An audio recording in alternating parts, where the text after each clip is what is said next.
Halo semuanya, Fadli di sini dan selamat datang di Sirup Channel. Di video kali ini, kami akan membahas sebuah full spoiler dari film dengan judul filmnya, yaitu Southbound.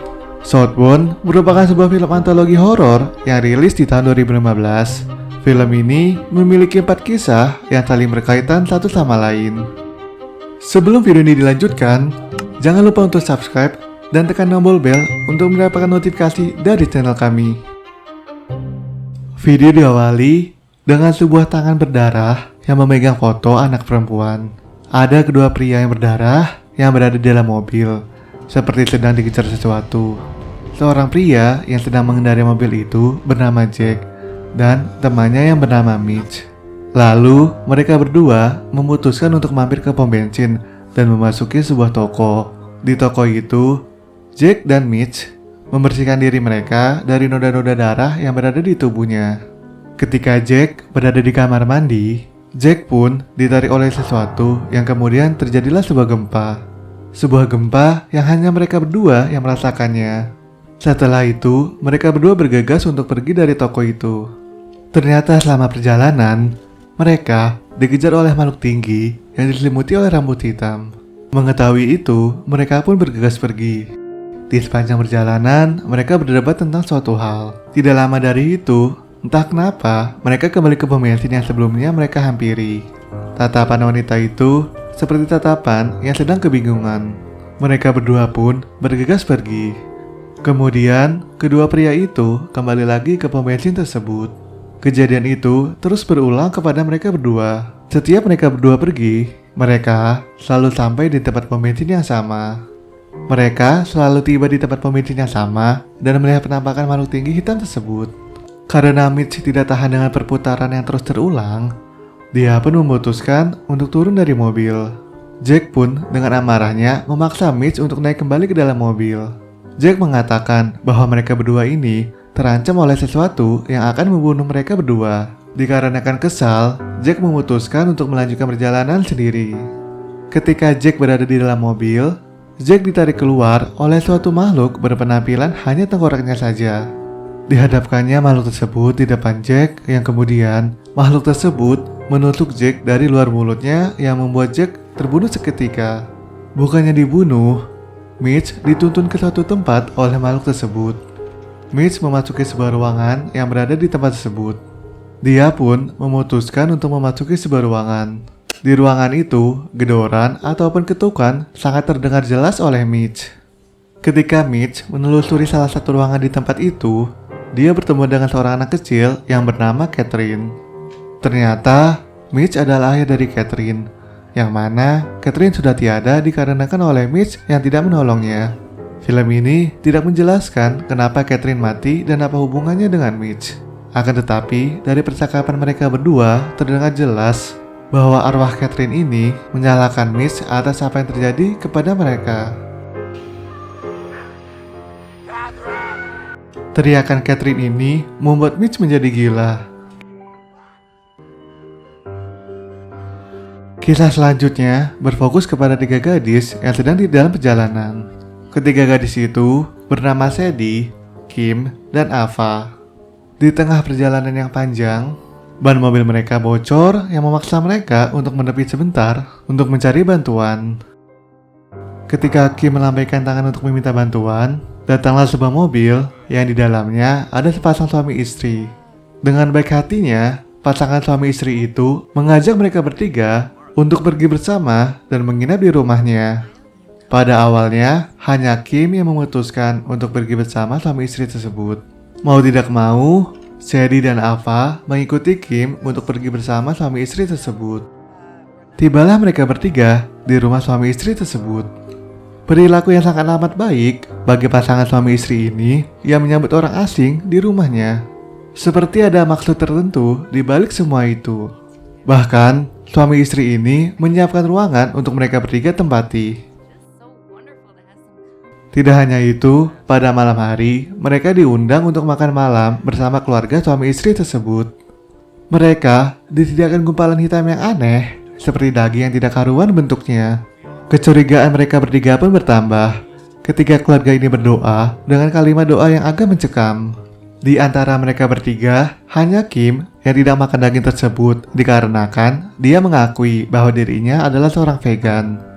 Salah satu pria mengatakan bahwa dia mengira bahwa mereka itu ada 4 orang, yang tak kenapa membuat reaksi sang ibu ini menggertak dan memarahi anaknya. Setelah mereka makan malam, Sadie dan Ava muntah-muntah setelah makan daging pada acara makan malam tersebut.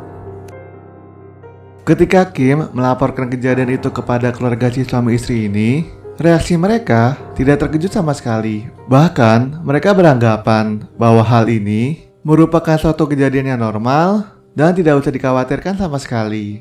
Mereka berdua terobati setelah meminum susu. Akan tetapi, mereka menjadi aneh seperti ada yang mencuci pikiran mereka.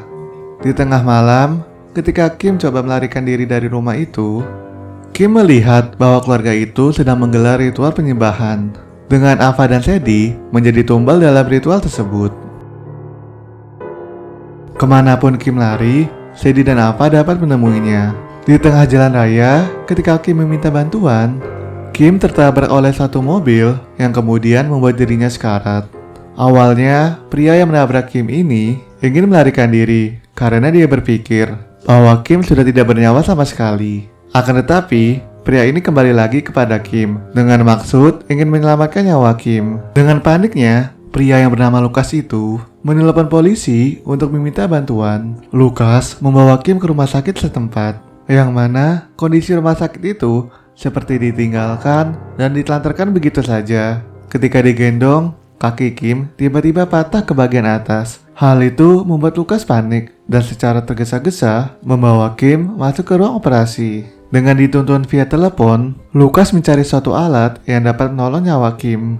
Di telepon itu, Lukas disuruh memasukkan tangannya ke dalam tenggorokan Kim untuk intubasi. Dan orang yang berada di telepon itu menyuruh Lukas agar tidak melepaskan tangannya dari dalam mulut Kim apapun yang terjadi. Setelah itu, Lukas diberi arahan untuk membuat sayatan kecil di dekat paru-paru Kim. Lebarnya sekitar 5-8 inci agar tangan Lukas dapat masuk ke tubuh Kim. Sesuai arahan, tangan Lukas mencari paru-paru Kim. Yang kemudian, Lukas pun menekan paru-paru Kim sesuai arahan dari pria misterius yang berada di telepon tersebut. Hal itu membuat Kim mati seketika. Dan diiringi ketawa dari telepon Lukas. Suara ketawa dari seseorang yang sudah berhasil mengerjai Lukas. Setelah menerima takdirnya bahwa Lukas telah membunuh seorang wanita, Lukas membersihkan dirinya dan mengganti baju yang ada di loker di ruangan tersebut. Keadaan mencekam mengiringi perjalanan Lukas pulang. Kisah selanjutnya, ada seorang pria, sebut saja itu adalah pria A. Pria ini memasuki sebuah bar dan menurunkan senjatanya kepada mereka yang berada di dalam bar. Anehnya, reaksi orang yang di dalam bar itu tidak ketakutan sama sekali, bahkan mereka sangat tenang. Seperti hal ini merupakan hal yang sering terjadi pada mereka. Tiba-tiba, si pria A ini dicakar dari belakang oleh seseorang. Pun begitu, pria A ini berhasil menghajar balik pria yang menusuk dia. Lalu, si pria A ini menembakkan senapan ke tangan lawannya. Dan yang anehnya, suara yang terdengar adalah suara auman binatang, bukan suara seorang pria yang sedang kesakitan. Pria A ini mengajak seorang pria, sebut saja namanya adalah pria B. Pria A memaksa untuk pria B mengantarnya ke suatu tempat. Ketika di dalam mobil, pria B mengatakan kepada pria A bahwa pria A ini tidak memiliki waktu banyak sebelum seluruh kota mengetahui dirinya. Tibalah mereka berdua di suatu tempat. Pria B menunjuk ke sebuah dinding dan mengatakan bahwa itu merupakan jalan masuknya. Tentu saja, hal itu membuat si pria A ini kesal dan menghajar si pria B. Bukannya marah, si pria B ini malah tertawa. Selagi tertawa, pria B ini menyebut nama si pria A yang ternyata namanya adalah Denny. Di sini, Denny sangat terkejut kenapa si pria B ini mengetahui nama aslinya. Tato mata di tangan si pria B ini berkedip dan pria B ini mengatakan bahwa Denny akan segera mati. Tujuan Denny ke tempat ini adalah mencari seorang wanita yang bernama Jessie. Selama 13 tahun, Denny sudah mencari Jessie kemana-mana, Tetapi baru sekarang dia bisa menemukan Jesse di mana berada. Danny pun dilumpuhkan oleh si pria B dan Jesse di sini mengatakan bahwa dia tidak ingin ditolong oleh Danny. Hal itu membuat Danny sangat gila dan menembak si pria B. Hal yang sama pun terjadi. Auma seperti hewan buas pun terdengar. Saat itu juga Danny membawa pergi Jesse untuk kembali pulang. Mau kemanapun Danny pergi, Danny kembali ke tempat yang sama seperti yang dialami oleh kedua pria yang berada di awal film. Di dalam mobil, Jesse mengatakan bahwa tempat ini merupakan tempat untuk dirinya. Ternyata, Jesse merupakan saudara kandung dari Danny yang sudah menghilang selama 13 tahun lamanya. Jesse mengatakan bahwa tempat ini merupakan tempat yang pantas bagi seorang anak yang telah sengaja dan sadar telah membunuh kedua orang tuanya. Tak lama dari itu, Danny pun ditarik keluar oleh segerombolan orang. Jesse dengan tatapan dinginnya meninggalkan Danny begitu saja.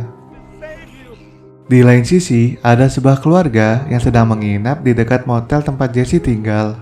Di sini, si ayah menyadari adanya suatu ancaman yang mengintai mereka. Mereka bertiga dihadang oleh sekelompok orang yang kemudian membuat mereka tidak bisa melarikan diri kemana-mana kecuali kembali ke dalam ruangan. Listrik di kamar mereka pun mati. Si ibu dan anaknya bersembunyi dengan si ayah mencoba mengendap-endap untuk bisa lari dari mereka. Tapi apa daya, mereka berdua pun tertangkap. Si ayah meminta maaf kepada para orang tersebut. Seperti ada hal di masa lalu yang berakibat yang mereka alami sekarang. Salah satu kelompok pria itu membisiki si ibu apa yang terjadi di masa lalu. Setelah itu, orang-orang bertopeng ini membunuh si ibu dengan memasukkan kain ke dalam mulutnya. Mungkin kain ini mengandung cairan kimia yang dapat berakibat fatal bagi manusia. Tidak lama dari itu, si anak perempuan ini berhasil kabur dan mengalihkan perhatian para pria bertopeng ini agar mengejarnya. Si anak perempuan ini berhasil menusuk dan memukul salah satu pria yang mengejar dirinya. Tapi anehnya, bukannya dikejar, rekan pria bertopeng ini menyuruh si anak perempuan ini untuk lari dan menyelamatkan hidupnya sendiri. Setelah itu, pria bertopeng ini kembali ke si ayah dan membunuhnya dengan menusuknya berkali-kali ke bagian perutnya. Ketika kedua orang pria bertopeng ini membuka topengnya, ternyata mereka adalah dua orang pria yang berada di awal film tadi yang dikejar oleh sesuatu dan selalu kembali ke tempat yang sama dan tidak bisa kabur dari tempat itu. Ternyata wanita ini tidak kabur dan justru menghajar pembunuh kedua orang tuanya. Setelah kejar-kejaran terjadi, Mitch membunuh si anak perempuan dengan menusuknya di perut. Entah kenapa ketika membunuh anak perempuan ini, kedua orang ini panik, seperti akan ada suatu hal yang terjadi kepada mereka semua. Tidak lama dari itu, ada suatu makhluk yang aneh dan menyeramkan keluar merayap dari mayat si anak perempuan yang tadi dibunuh oleh Mitch. Makhluk ini adalah makhluk yang sama yang tadi di awal film yang mengejar mereka kemanapun mereka pergi. Tidak hanya itu, permukaan tanah di luar bangunan tersebut pun hancur. Dan ada penampakan seperti makhluk lambang raksasa yang menarik tubuh temannya Jack dan Mitch masuk ke dalam tanah. Mereka pun tergesa-gesa untuk meninggalkan tempat itu. Tapi sangat disayangkan, seperti yang kita ketahui bahwa sampai kapanpun mereka tidak bisa keluar dari tempat tersebut dan selalu terjebak di tempat yang sama kemanapun mereka pergi. Dan film pun berakhir dengan twist yang cukup memuaskan. Sepertinya di dalam film ini, kota itu merupakan kota di mana tempat penebusan dosa berlangsung. Film Southbound merupakan film antologi dengan 4 kisah yang berkaitan satu sama lain. Sekian video dari channel Sirup. Saya Fadli pamit undur diri. Sampai jumpa dan have a nice day.